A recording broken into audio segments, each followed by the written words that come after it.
আজকের অনুরাগের ছোঁয়া পর্বে একের পর এক চমক। বহু বছর পর সূর্য আর দীপার জীবনে ফিরে আসে তাদের হারানো নাতি সুদীপা। সূর্য আর দীপা সুদীপাকে দেখে অবাক হয়ে যায়। সুদীপা, তুই তুই তো আমাদের থেকে হারিয়ে গিয়েছিলি। বছরের পর বছর ধরে আমরা শুধু এই মুহূর্তটার অপেক্ষায় ছিলাম। অবশেষে ভাগ্য আবার এক করে দিল সূর্য, দীপা আর তাদের প্রিয় নাতিকে। চোখের জলে আর হাসিতে ভরে যায় বাড়ি। কিন্তু এখানেই শেষ নয় গল্প।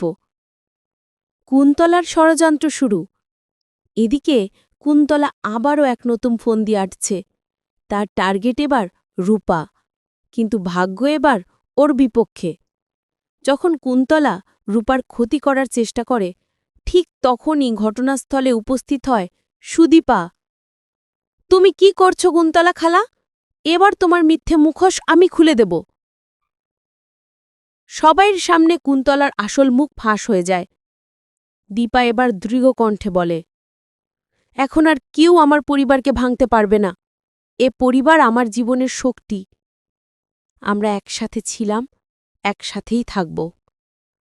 শেষে দেখা যায় সূর্য, দীপা, রূপা আর সুদীপা একসাথে বসে আছে।